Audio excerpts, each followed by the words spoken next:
Hey, this is Rue, and today I'm doing another EU4 run, but this one's a little different.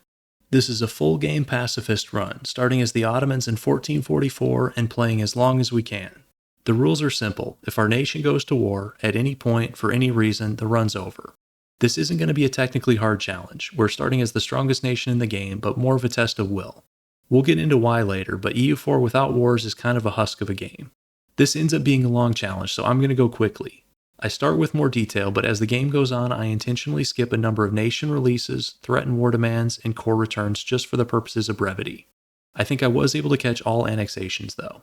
Before we start, I want to give a special thanks to my patrons and YouTube members. I just launched these recently, and if you want another way to support the channel and access to some extra perks, I'll put a link in the video description. Let's get into it. Here's the initial estate setup. This is only my second time playing the Ottomans, and I'm not used to having 5 estates at game start. The first thing we're going to do is spawn Orthodox rebels by sending a missionary to Jonik, lowering maintenance to 0, and reducing autonomy. The main reason I want to flip Orthodox is to bypass the Ottoman decadence mechanic, which could be nasty in a no-war run. I also delete all our forts. If we ever need these, then the run's already over. In February of 1448, we vassalized Dulkadir, and 2 months later we do the same to Ramazan. We threaten war on Byzantium for a province later that month. In February of 1454, we're able to accept the demands of the Orthodox zealots and convert. This is really easy to do with the Ottomans since we start with so much Orthodox land in the Balkans. Byzantium gets dogpiled by Epirus, Athens, and Karaman, but the peace deal that matters here is in September. Karaman takes Constantinople. I try using threatened war to get Constantinople for ourselves, but the province value is just too high. Later that year, we offer vassalization to Theodoro. In December of 1456, we release Byzantium as a vassal. This is rough because we lose 8 provinces, but it's the only way we can get Constantinople without going to war. Also note that there's a stack of Byzantine rebels on Rhodes. Right after we release, they enforce, which is great. The historical rival penalty gives Byzantium plus 50% liberty desire, but we're strong enough to keep them from declaring.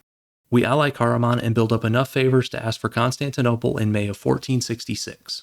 Here's a look at our Diplo as of August. As you can see, we're either overlord or allied to almost every one of the minor powers around us. We're opening with influence ideas, which is an obvious choice for a pacifist run. We get Crimea as a vassal in May of 1469 from the event. We had allied them, which makes this a more likely outcome.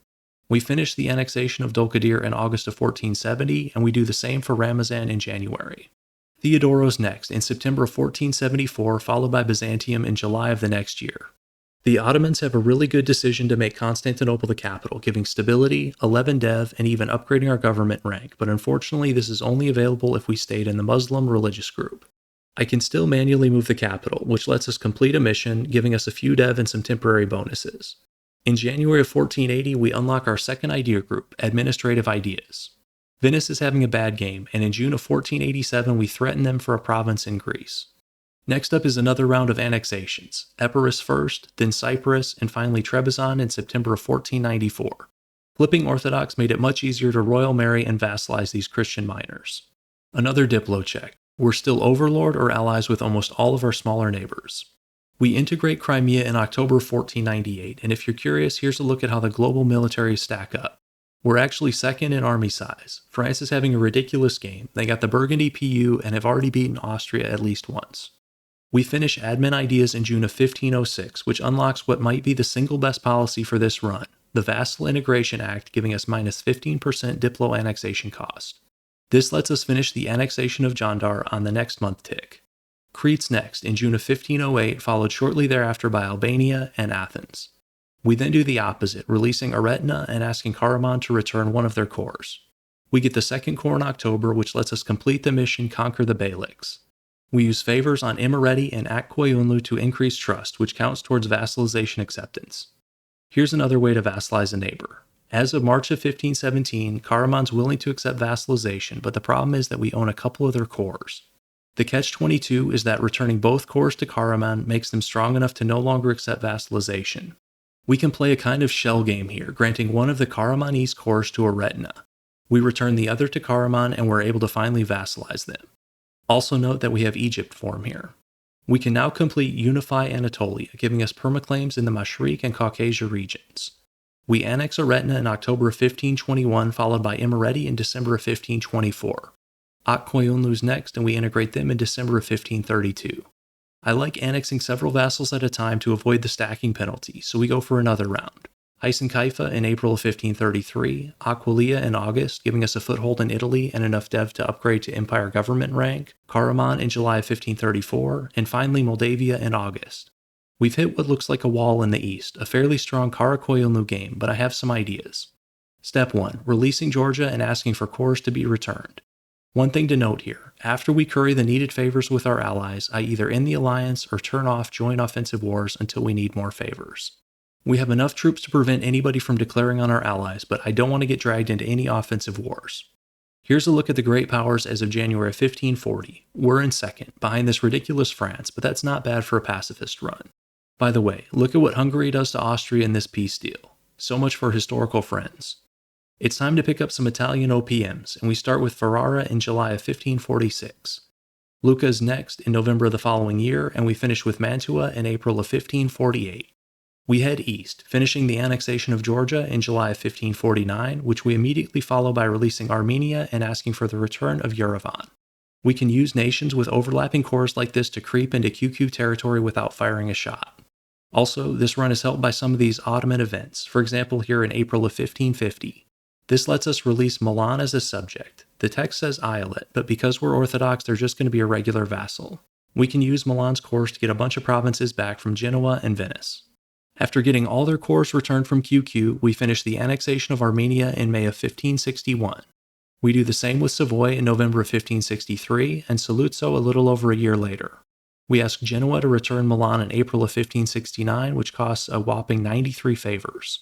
Let's check in on ideas. We've completed the core 3 for a pacifist run, influence, admin, and diplo, so it's time to move on to some weirder stuff, and I take infrastructure ideas for what I think is the second time ever.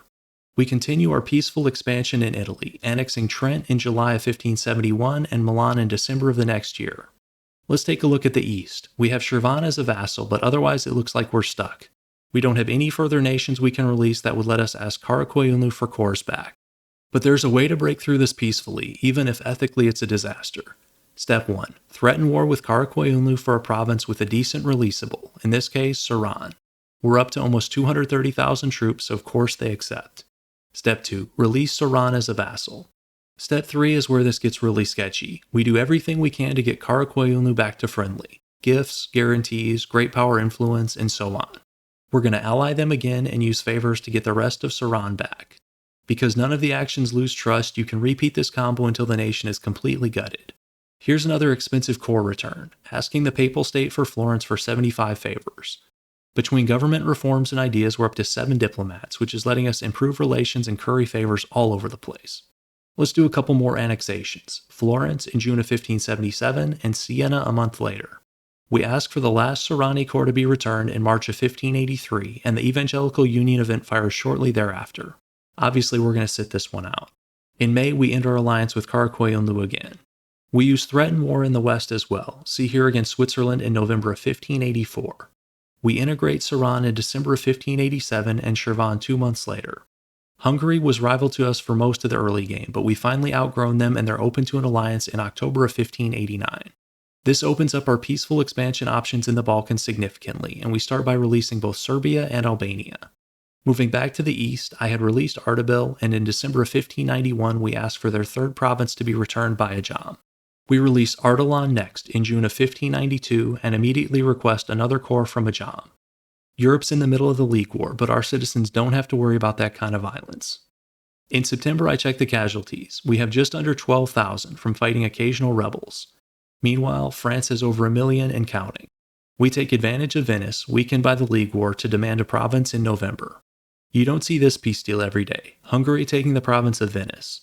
And here's another expensive core return, 63 favors for Karakoyunlu to return Baghdad to our vassal Iraq. Now that we have all their cores back, we finish the annexation of Albania in June of 1600. Next is Ardalan, which finishes in September of 1603, and then Iraq in March of 1606.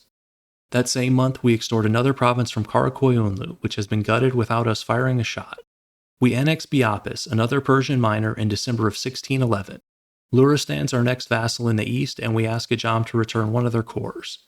2 years later, we finish the annexation of Mazandaran. Luristan's next, with integration completed in February of 1621. We're going espionage ideas next, partially for the vassalization acceptance modifier, but also to fabricate claims on areas. We release Khorasan and ask Ajam to return their cores. We finish the annexation of Serbia in June of 1626. With all the Khorasani cores returned, we break our alliance with Ajam in August. We threaten Switzerland for another province in July of 1632.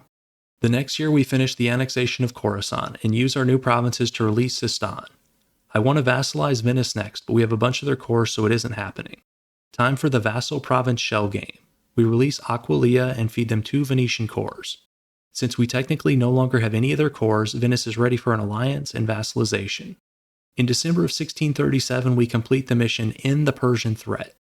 I don't think Paradox had a pacifist Ottomans game in mind with this text, which talks about much blood being shed and many a martyr born, which obviously didn't happen in this game. Vassalizing Venice lets us ask Hungary to return some cores on the Adriatic. We annex Sistan in April of 1644 and immediately release Afghanistan as our next vassal. In March of 1647, we ask Hungary to return Venice itself for 100 favors. We reintegrate Aquileia in June of 1648, and here's something that I don't think I've ever seen before: Tunisia and La Plata. Part of keeping this a pacifist run involves dishonoring some alliances. For example, here in January of 1650, when we get called to a succession war that we want no part of. In April, we get the Greek separatism event, which is great for us because it gives us a way to get these last islands under our control. We release Greece, and we'll use favors with Genoa and Hungary to get the last 3 cores returned. In 1653, we finish the annexation of Venice, and in May, we release Dalmatia as a vassal. Here's a military check as of September of 1654. It may be a pacifist run, but we now have the largest army in the world with just under 400,000 troops. Here's another thing you don't see every day: AI Brandenburg forming Prussia. Next is a double annexation on the same month tick, both Oman and Afghanistan in September of 1659. We've now expanded into India. Multan's our vassal, and we ask for cores from Delhi and Mewar. It's time for 4 annexations: Mushasha in May of 1666, Dalmatia in August, Fars in July of 1668, and finally Greece in May of 1669. In case you're wondering about our navy, we're up to 86 heavies, 76 galleys, and 69 transports. With no wars and plenty of admin points for development, our economy's gone through the stratosphere. Currently, we're sitting at 48,000 gold. We finished the annexation of Multan in December of 1677 and released Punjab. Baluchistan's next, which we integrate in April of 1681. How about this? AI Prussia's become a great power. This next bit would make no sense in a normal run, but we have to do it here. We've weakened Karakoyunlu to the point that they would accept vassalization, but the issue is that we have a bunch of their cores. So it's time for another vassal game, only this time it's borderline absurd. We've unlocked client states, so I release Tikrit and start assigning them provinces. In the north, I do the same with Astara, and they get a chunk of provinces as well. We technically no longer have any of their cores, and Karakoyunlu accepts vassalization in October of 1686. This may be a pacifist game, but it feels like one of the more unethical ways to play. The cycle of taking a province by threat of war, allying, asking for cores to be returned, breaking alliance, and repeating seems much dirtier than just openly declaring war. I think some part of this process, probably threatening war, should cause a trust drop that would at least make this harder to do. If you're curious about the Great Powers, here's a look as of May of 1690. We're in first by a significant margin, but there are a couple unusual entries: Prussia and Morocco in 7th and 8th place. France has been our rival most of the game, so it's been impossible to really expand further in that direction. Prussia could be a useful counterweight, so we join them as a defensive ally and set them up with some mega subsidies. Even with this subsidy, we're still making several hundred gold per month. It's time for another round of annexations. Punjab's first in February of 1692, and just under a year later we do the same with Sardinia. Karakoyunlu's next, with integration in October of 1698, followed by Sindh in September of 1703. In May of 1710, we get the notification that Spain's the birthplace of the revolution, which seems normal enough. But when I go to track down where the center of revolution is, it's in the Galapagos Islands. Somehow I don't think revolutions are going to play a big part in this game. Speaking of weird, in August of 1727, the HRE gets dismantled due to a lack of an eligible emperor. We gave some subsidies to Prussia, but outside of that, we really haven't been involved in the Germany region. We take advantage of a Prussian PLC war to demand a province in September of 1753. Look at this peace deal. Prussia takes 19 provinces from the PLC.